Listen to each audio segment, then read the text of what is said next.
POS show yo.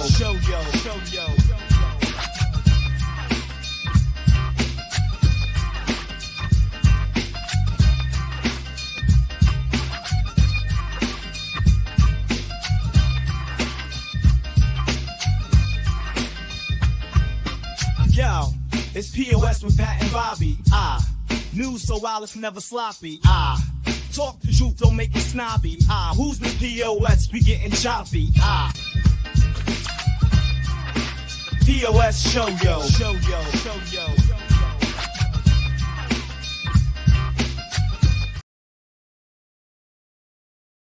Hey everybody, what's going on? Yeah, Bobby, I don't know where the fuck Bobby is. Bobby said he's like traveling and couldn't make it. And I don't know where he's traveling from or to. Hopefully it's not illegal. Hopefully he's not being trafficked. Maybe he's like, I'm being trafficked and I can't make it. And I'm like, I guess I'll do the show alone if you're going to be trafficked. I don't know if Bobby, I'm not trying to insult his looks, but I don't know if he'd get a lot of money in the trafficking market. But how's everybody doing today? Hope you're all doing well, happy, whatever the fuck day it is. It's the hump. Yeah, it's the hump day. It's what it is. And it's just me flying solo. Bobby and I have been doing that a couple times now, back and forth. Bobby does it with the AI and he plays chess and he sings songs and kumbayas and that shit. Unfortunately, that's not my move. I won't have a story about a guy who stole a North Korean shoe and then be like, North Korean had a shoe. How about you? Are you a Jew? Or whatever Bobby does. That's his thing. You know what I mean? So I won't be doing that. But happy that everyone can be here and join us. Real quick, if you can like and subscribe, that'd be amazing. A couple things coming up from me. I will be back for people that are fans of this. I'll be back on the wonderful Who Are These podcasts. 9/11. When they offered it, Carl was like, are you available the 11th? And I said, 9/11? Of course I am. My favorite holiday. And he's like, perfect. So for those that watch live with him, I will be on with Carl again on 9/11, hopefully getting to say more things about Stuttering John and other morons that suck throughout the world. Really excited about a couple of shows I have coming up because mostly for the most part, they're not big. I was promoting forever the album stuff and I was like, this is great. The album, come see the recording, Now I'm just happy not to be doing those jokes as much as I love making them. I'm happy to be saying my own shit now and just new stuff and just playing around, going free balling, I guess is how you would go. I guess I'll be in Western Mass. I believe it's in Springfield, somewhere in that area this Thursday. So if you live in the Western Massachusetts area, hit me up and I'll let you know the information on the show and all that. If you live in Connecticut, I have my monthly show that I'm doing September 7th is the next big one. We've got a really funny lineup there. So if you want to take us to that, let me know as well. And a bunch of shows where I'm just really working out new things and starting from scratch. It's my favorite time to be a comic. But this isn't about comedy and things like that. You fuckers don't like that stuff. You like stories that are dumb and then our takes on it. So let's go right away here. If anyone has kids, you know that sometimes when you bring your kids to like places that are scary or fragile and things like that, but you're like, oh no, I hope my kid doesn't break shit. Well, at least you're not the parent of this person. A 4-year-old museum visitor accidentally smashes a Bronze Age jar, which has survived intact at least 3,500 years. 4-year-old boy accidentally knocked over a Bronze Age jar. I guess I don't even know when the Bronze Age is. I guess would that be the age where it's like, I came in third. And they're like, yeah, this is not a good time. It's the Bronze Age. I'd rather be in the Goldie, right? That's the champion. The bronze is like, I mean, you got a medal, but I'd almost rather not medal and be like, oh, I'm the loser of the 3 than the other ones. But, yeah, the boy accidentally knocked over a Bronze Age jar, which visiting a museum in Israel. I didn't know they hadn't. It's so much what I don't know. You know what I mean? Like, I am very ignorant to the rest of the world. When they're like, Israel's got like a TV, like a channel, and they have TV. And I'm like, they have TV? They have Israeli TV? And of course they have. Why would they not have TV? But I'm the kind of person that's like, what? Do they have like, what do they have, like Israeli Seinfeld? Like, no, they have their own creative things. I'm like, I have no idea. But I never think about them having museums because I just think of everything Israel just like, we're mad at somebody. What's the museum of? The museum of, is that what it is? I don't know. But this fucking 4-year-old boy, who brings a 4-year-old boy to the museum? That's not a good time for him. He's not old enough to appreciate anything. And he's just going to yell and you're like, shut up. It's like, well, why'd you bring this stupid boy to a goddamn museum in Israel? It's probably the one place they haven't blown. It's probably the only place they don't shoot bombs at. Am I even right? Is it Israel? Or am I thinking of somewhere else? I don't know. I thought they fight. I don't pay attention to shit. But this jar was intact for 3,500 years and not anymore. The jar believed to be in from 2200 and 1500 BC. that's before Christ. By the way, I put this up on Facebook quickly. Actually, my girlfriend posted it, and I shared it. And then they took it down when she posted it a day later. If anyone's in the comments, you can help us out. Like, is Christ his last name? And I know everyone's like, it's Jesus of Nazareth. I get the 5 Bibles. I'm saying for real, like we all say Jesus Christ. If Christ isn't his last name, then what is the Christ part? It's like saying like Jesus plumber or Jesus, matchmaker. I don't know. Why is he Jesus Christ? And I was like wondering if that's his last name. And people are like, oh, it's this or that. Like someone said it was Jones. It's not fucking Jones, but like I didn't realize if that was his name. But they say before Christ. And Christ is him, so I'd say if you made a BO like before Oates and after Oates, you're saying my last name. You wouldn't say before comedian, after. I'm not the only comedian. He's not the only God or Christ. Like, is that his last name? I don't know. The jar believed to be in from 2200 to 1500 BC was kept in open near the entrance of the Hex Museum in Hafia because the museum believes there is a special charm in showing archaeological finds without obstructions like glass screens. Yeah, there was no glass in front of it. The oldest fucking stupid statue, and you're like, oh, kid knocked the door. Well, fucking guard it. That's stupid. The unidentified boy, well, unidentified, like he has ID. He's 4. His parents couldn't identify him. That's my kid. Like, there you go. That's that guy. Is that lady's kid? Oh, maybe women can't talk. Can women talk in Israel? I don't know. Where's Terry when you need him? The identified boy was visiting with his family on Friday when he pulled the jar slightly because he was curious about what was inside, sending it shattering to the floor. His father, Alex, told the BBC. I like his father's like, I'll do an interview. My son sucks. Now I'll be paying for something for the rest of my life. The dad said he was in shock to see his young son next to the shattered pieces, but he assumed it wasn't my child that did it. How the fuck was it your kid? You watched your kid do it. However, a security guard soon told him what had happened, and the horrified dad said, the Hex Museum was amazingly understanding about the accident and even invited the child and his family back for an organized tour. But they probably didn't they probably handcuffed the kid. There are instances where display items are intentionally damaged, and such cases are treated with serious severity, including involving the police. In this case, however, this was not the situation. The jar was accidentally damaged by a young child visiting the museum, and the response will be accordingly.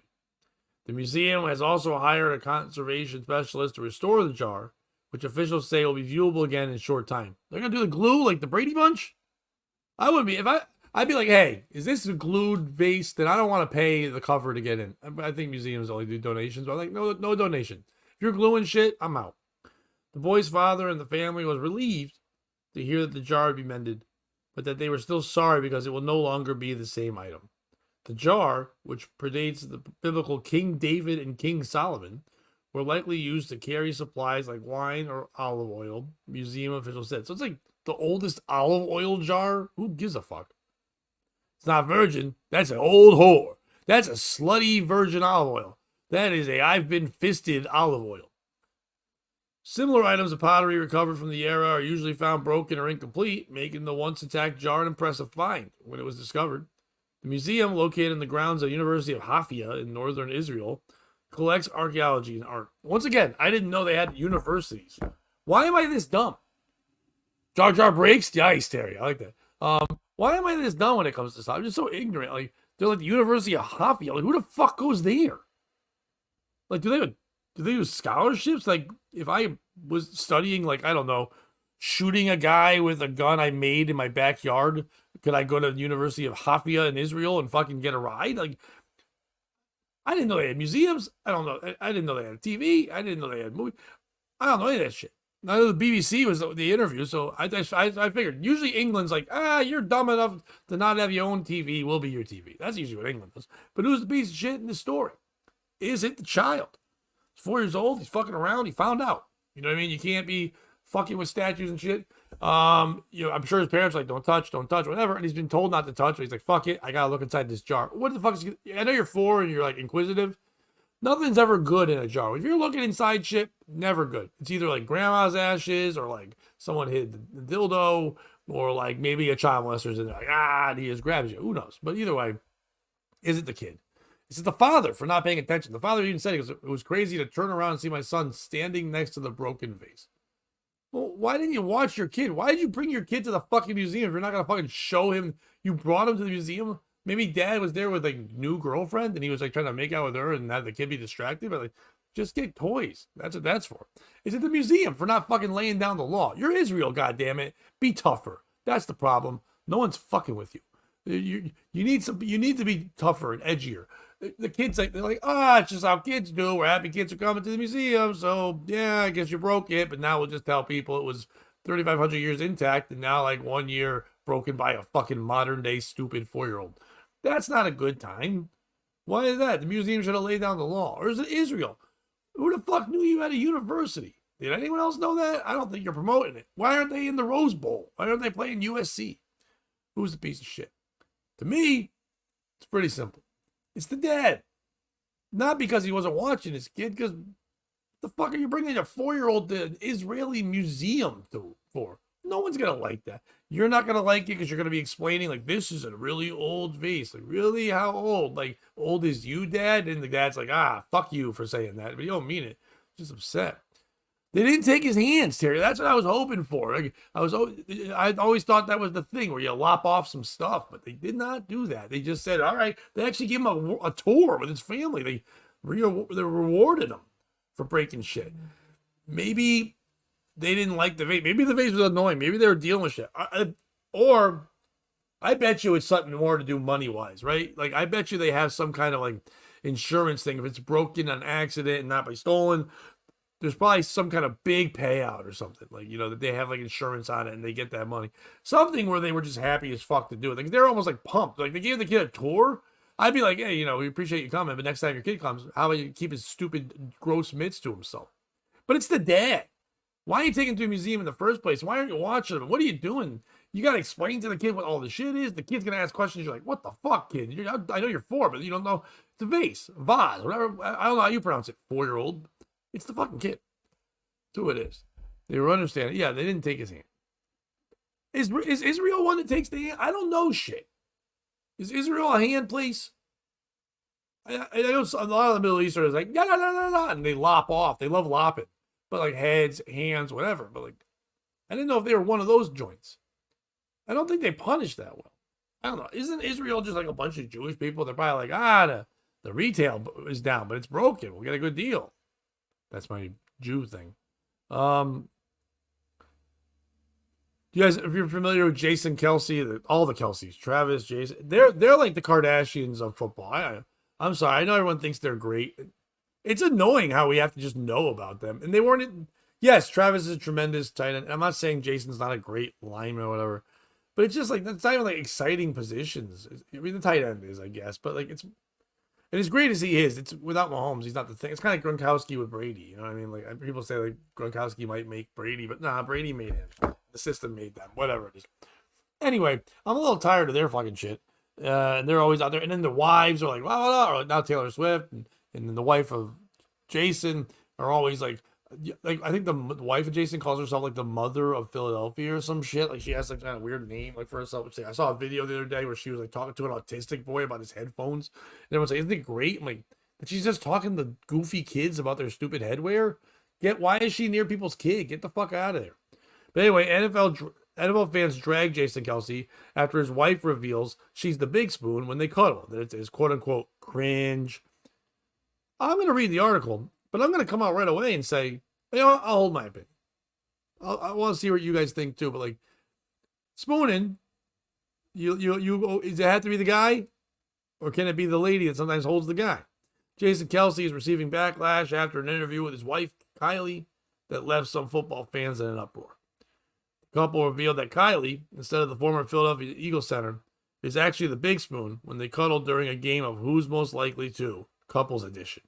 Who's watching that? I know people love football and you want to watch the NFL Network and you want all your extra bonus shit. But if you're watching couples of the NFL answer fucking questions like a dating game, you got a fucking problem. Like, that has nothing to do with football. How much do you need to know about alignment? I need to know who he fucks and how they talk. Like, what is wrong with you? Get a life. I'm wearing a shirt with his name on it. He owns you. You're his bitch. That's a Letterman jacket. That guy gets to finger you whenever he wants. In response to the confession, by the way, that should be the new rule. If you buy a jersey and it's got a guy's name on it, that guy, if he sees you wearing his shirt, he can just finger your butthole. In response, if you're a guy, women, that's assault. In response to the confession, one person commented, all cringe and weird comments. Why would we even care about this? Yeah, I agree. Who cares who fucking spoons who? Someone else wrote on Twitter. I don't. I agree with these people. Yeah, I mean, it's crazy. You're just yelling at him on Twitter, but like, yeah, who the fuck cares? I mean, his wife is tall. So I guess they have like the same matchup when it comes to lay down body moves. A third voiced their exasperation with all Kelce content, writing, I am so over everything, Kelce. Enough. I agree. I like these people. I'm over it. I don't give a fuck. Who cares? Who fucking cares? They're just big, stupid, burly bears. I don't care about that shit. I mean, if you like that shit, that's your, but like, who cares? I don't know why. And then the NFL's like, oh, everyone cares. I don't think they do. Like, I mean, how many people actually like the Kardashians at this point? I know they have a little bit of a fan base, but it seems like most of those morons that watch that moved over to like Housewives and shit. And all that kind of stuff. I can't imagine anyone on like 100% on purpose likes Kardashians or the Kelces or any of that shit. Who gives a fuck? They didn't do anything. Like the Kelces learned the sport, but then why do we care with their personality? Just fucking tackle people and fucking block people. That's all that matters. Another one said, let's stick to football content. However, other related to the Kelce's response, and one person got upset and said, as man, if you've never been the little spoon, you're missing out. Another one said, Kylie always seems like the one in charge. The couple also revealed that Kylie, 32, is the most likely to fall asleep during a movie. Holy fuck, who cares? Who cares? Well, Jason, 36, would be the most likely to forget that it's Valentine's Day. I'm a big gummy. I don't know calendars. I don't know that February means I need to be buying my wife candy. I'll forget. Maybe I'm busy winning the fucking Super Bowl, and maybe the bitch should relax and not care if I don't buy her fucking roses that day. I bought her a home and a car and a helicopter, and because of me, she gets to be the fucking mother of Philadelphia. But heaven forbid I forget one Valentine's Day, then we're on a game show and you bring it up like a stupid bitch. The couple also revealed, the Valentine's Day thing, I already read that. The video came after Jason and his brother Travis Kelce celebrated signing a new deal with Amazon's Wondery for their New Heights podcast that's reportedly worth more than $100 million. They're getting Rogan money.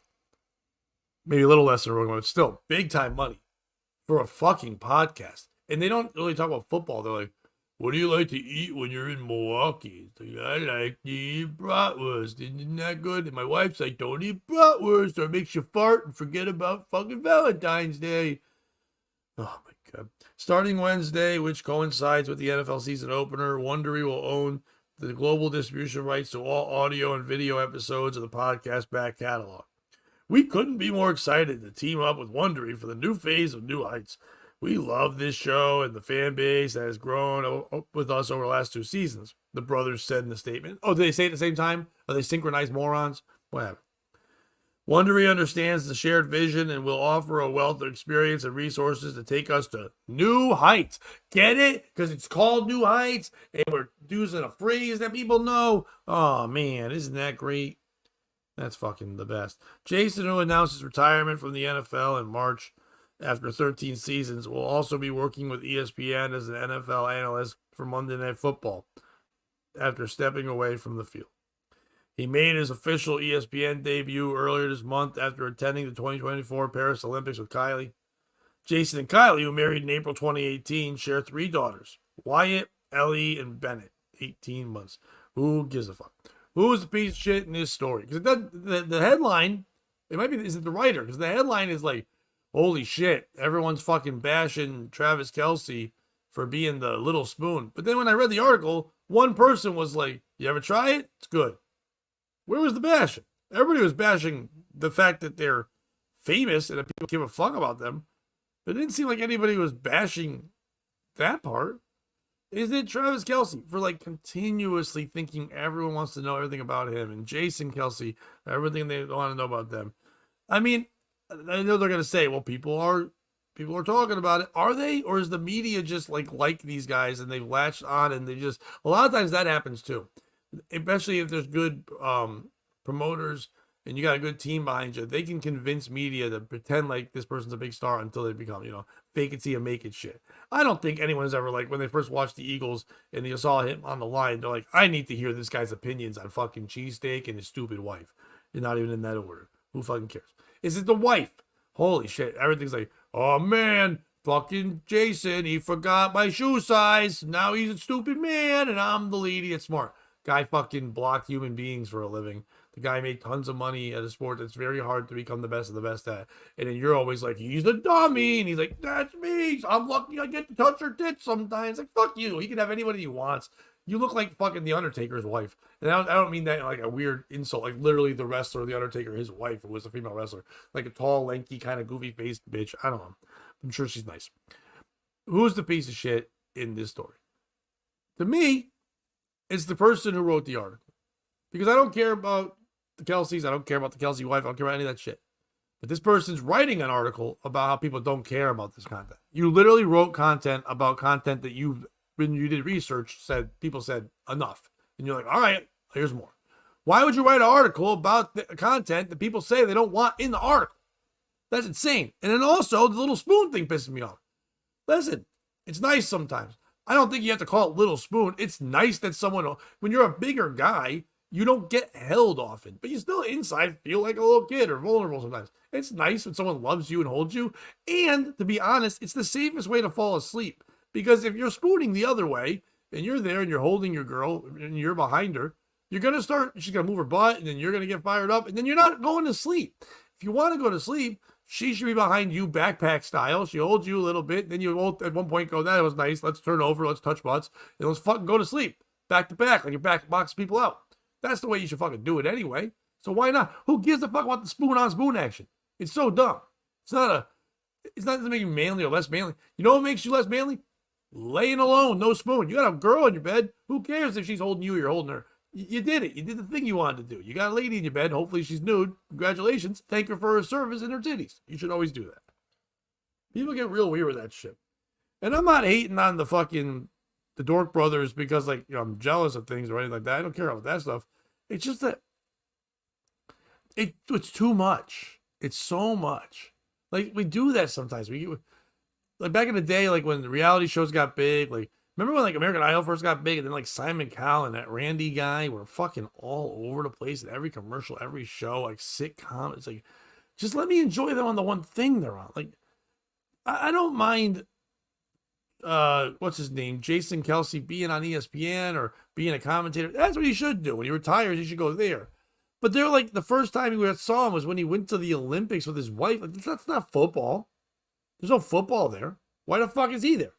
He's just going to be a regular correspondent. What is he, like the stuttering John of fucking ESPN? Just walking around going, oh, I'm a big stupid fucking idiot. Here's a microphone. Want to talk into it? 30 years from now, I'm going to be a big fat doughy loser. Or whatever stuttering John would say. Speaking of dumb things fighting, epic mongoose and Cobra fight on airport tarmac delays flight. Now, I don't have the video to share it here, so if you want to go check that out, just look up mongoose versus Cobra. And these two fucking creatures fought for real on an airport tarmac. It's fucking nuts. Ben Koss wrote this one. Cobra and a mongoose treat an airplane runway like a boxing ring, viciously attacking one another and causing havoc in India. Yeah, of course it's India. Was there a guy right in the middle of the two of them just taking a shit in a river? The airplane's takeoff was delayed after the pilot spotted the creature scrapping on the tarmac in Patna, Bihar, as seen in a viral video. The interspecies grudge match reportedly transpired at the Jay Prakash Naraharan Airport. And this is a lot of bullshit. Although the plane's intended destination is currently unclear, Jam Press reported. Yo, it's Jam Press. Yo, what up? In the footage filmed by the aircraft window, a cobra can be seen striking at a mongoose as the lightning-fast furball tries to dodge its venomous fangs. The match seemed pretty even until the cavalry arrived. Two other mongooses rushed to their buddy's aid, seemingly tipping the scale in the mammal's favor. While it's unclear which combatant emerged victorious, mongooses generally have the advantage due to their supersonic seeming reflexes, thick hides, and natural resistance to cobra venom. In fact, experts estimate that these cuddly seeming critters win 75 to 80% of fights with their cold-blooded competitors. That's like Paul Abdul. Was she cold-blooded? Cold-hearted snake. She's been doing lies. Uh-oh. She likes to fuck guys. Or whatever the words were. The snakes are known to prey on baby mongooses, while mongooses hunt and eat cobras when they're generally dispatched by biting them on the back of the head. Well, I would also fucking fight if someone bit me on the back of the head.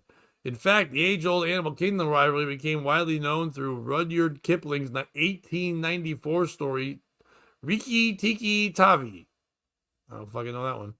In it, a valiant mongoose defends his human master against a menacing cobra. Who's the piece of shit in this story? Is it Ben Cost for going, I don't feel like writing about anything real today? Did you hear that two animals fought? Animals fight all the time. So do people. So we're supposed to do. We see each other out there in the fucking streets. Sometimes we're like, shit's got to go down. Is it mongooses for fucking teaming up and having a 3-on-1? It's 1-on-1 mongoose fucking Cobra action. What are we doing with the fucking 2 more coming in? The main mongoose should be like, I got this, bro. And you either take your beating or you win. Is it Cobras? What are you doing? You got no arms. You can't fucking fight people. This guy's got arms. If one's got arms and one doesn't have arms, you don't fight something with arms. You're bringing no arms to an arm part. Is it airports in India? Like, just get a hose and blast these things. Oh, PETA's involved. No, this is India. The only PETA involved is that naan bread. Boom, boom. No one's going to give a fuck. Blast it with a hose, get them the fuck off the tarmac, and fly your shit express to wherever you're going. The Bali, whatever it is.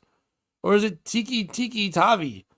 Or Riki Tiki Tavi, the book in 1894 that was like, yeah, mongoose cobra fights are cool. Hopefully they write about this over 200 years later. Fucking morons. To me, the piece of shit in the story is India. You're so boring. You're so stupid. You're so stinky. Your country's weird. Not the ones that come here. The ones that come here are cool. I like the ones that are here. But the ones that are there, you're shitting in the streets, pooping. You eat rice at your hands after you poop. I don't know what's going on with that. But you got to get better entertainment than animal fights on a tarmac. Animal fights on your tarmac should never stop your fucking flight. First of all, animal fights on a tarmac sounds like a James Taylor song. It's like, animal fights on a tarmac, and I don't like my wife. Whatever the fuck it is. I don't want to turn it to Bobby. I've got like songs and shit. Yeah, we'll do a big song about it. It's like, oh no, I am a Indian man and I have a plan. And all we know is airplane fly. And there is a guy, 9/11. So that's what Bobby would do at the end. But yeah, the piece of shit is that.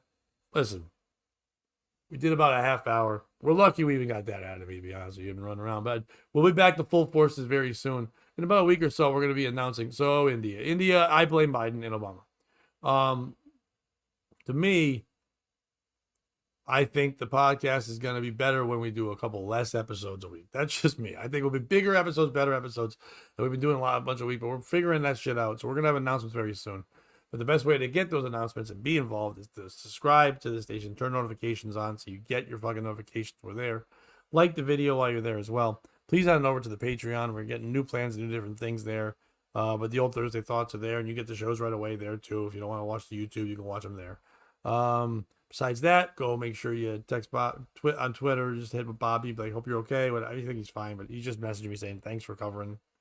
It's fine. We do that for each other. And then hopefully Friday we're back in full motherfucking force. Oh, actually, probably not, because I think I'm working. So he'll be by himself, I think, on Friday. But maybe we'll do something over the weekend. Probably not. I'm lying. Maybe full force on Monday. We'll get back in the rhythm. So, but either way, thanks for whoever hung out through that half hour of shit I just did. Have a wonderful day. All the fun things. Enjoy your lives out there. I know Bobby says things like, if you can't slap them, kick them, and then don't be a midget or whatever. So that's what I'm doing. POS show yo.